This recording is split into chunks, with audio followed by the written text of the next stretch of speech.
Personne ne se souvenait exactement quand la machine était apparue. Elle trônait dans le fond du café, le miroir, entre les toilettes et une vieille affiche de jeu de tarot jaunie par le temps.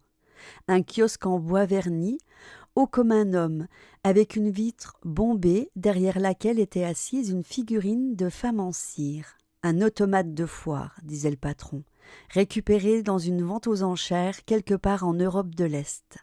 Ses yeux de verre étaient d'un vert presque translucide. Ses mains, posées sur une boule de cristal en plastique, avaient les doigts légèrement écartés, comme si elle s'apprêtait à jouer d'un instrument invisible. Une fente acceptait les pièces de 2 €. Un écran de cristaux liquides, délavé et craquelé dans un coin, affichait « Madame Vos connaît votre vérité ». La première semaine, les gens y jouaient par curiosité. On insérait une pièce, on tapait une question sur le petit clavier mécanique rouillé et l'automate s'animait. Tête qui pivote lentement, paupières qui clignotent, mains qui tremblent sur la boule. Puis l'écran crachait une réponse, toujours en lettres capitales, toujours vague, toujours satisfaisante, d'une façon un peu trop précise peut-être pour être anodine. Quand vais-je rencontrer l'amour ? Quelqu'un qui te connaît déjà t'attend depuis longtemps. Vais-je obtenir mon emploi ? Tu n'en veux pas vraiment, tu le sais. Les gens rigolaient, reprenaient leur café et parfois revenaient le lendemain. Mathieu fut le premier à remarquer quelque chose d'étrange. Il était venu un mardi soir, seul, après une dispute avec sa sœur dont il n'avait parlé à personne. En guise de blague, il avait tapé « Est-ce que ma sœur me pardonnera ?»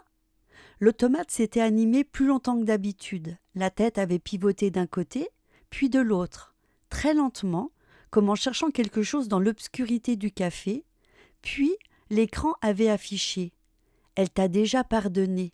C'est toi qui n'as pas pardonné. À ce que tu lui as fait à Blainville, en août. Elle ne s'en souvenait pas. Toi, oui. » Mathieu avait reculé de sa chaise si vite qu'elle en avait raclé le carrelage. Le patron était sorti de derrière du comptoir, inquiet. Blainville, août. Un accident de voiture que Mathieu avait causé et dont sa sœur avait perdu tout souvenir après le choc à la tête. Il n'en avait jamais parlé à personne, jamais. Il avait payé ses consommations et n'était pas revenu. Mais les autres, eux, revenaient.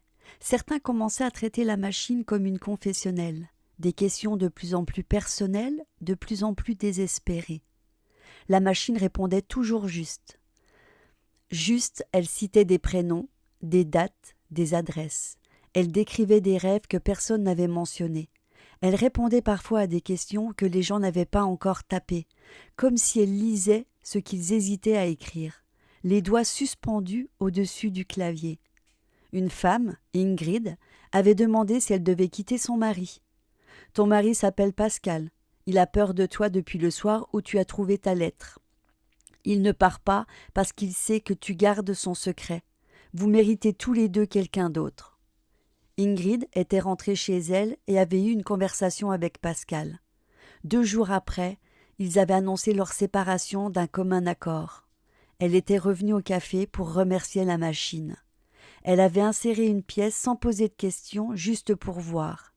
L'écran avait affiché « Je sais, reviens me voir ».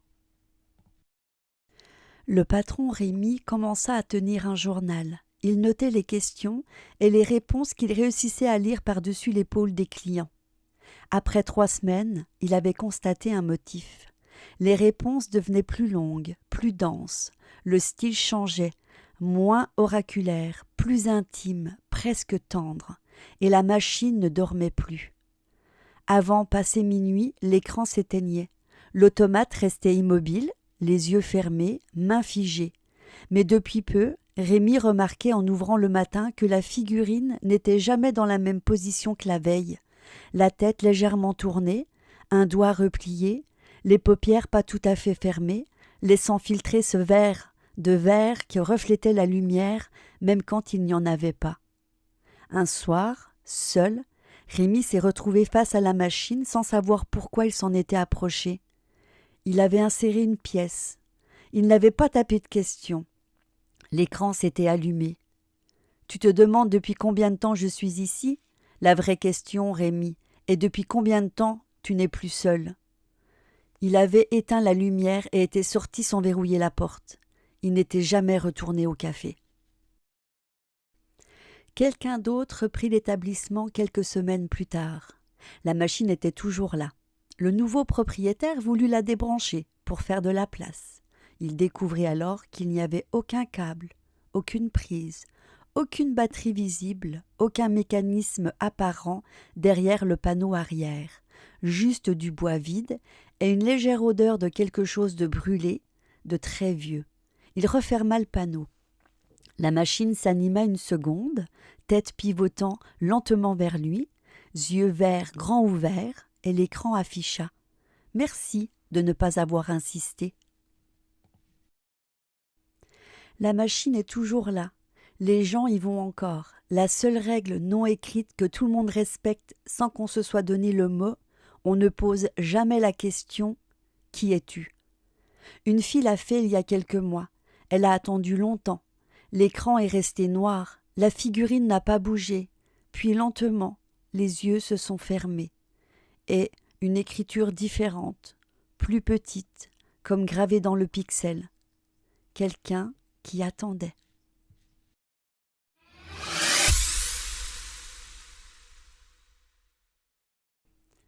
La fin joue sur plusieurs niveaux à la fois. La question qui était interdite.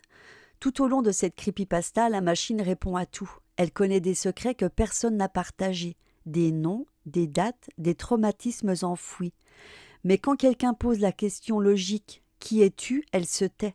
Ce silence est plus effrayant que n'importe quelle réponse parce qu'elle suggère que la machine choisit de ne pas répondre.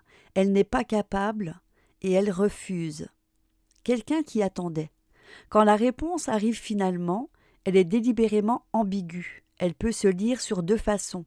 Une entité qui attendait d'être invoquée, comme un esprit ou une présence qui existait avant que la machine et qui a simplement trouvé un réceptacle pour se manifester. La machine n'est pas la source, juste le corps. Ou une entité qui attendait les gens spécifiquement. Elle observe, elle accumule des secrets, elle crée les liens de dépendance, revient me voir, elle dit à Ingrid, elle ne répond pas, elle collectionne. L'écriture qui change. Le plus de détails qui est perturbant, c'est que la réponse finale apparaît dans une écriture différente, plus petite. Ce n'est plus la machine qui parle, c'est autre chose qui a parlé à travers la machine. Quelque chose qui n'avait jamais eu besoin de se présenter avant et qui, le fait d'avoir fait en sorte et d'avoir hésité, a enlevé son émotion. Ce tremblement suggère que la question l'a touché ou l'a dérangé. L'idée centrale. La vraie horreur de la fin, c'est que la réponse est touchante, pas menaçante, pas grotesque, juste solitaire. Quelqu'un qui attendait. Une présence ancienne, peut-être piégée, peut-être simplement seule, qui a trouvé les secrets des gens d'une façon d'exister et de se sentir proche d'eux. Ce n'est pas un monstre qui veut détruire, c'est quelque chose de bien plus inconfortable, quelque chose qui veut juste que tu reviennes.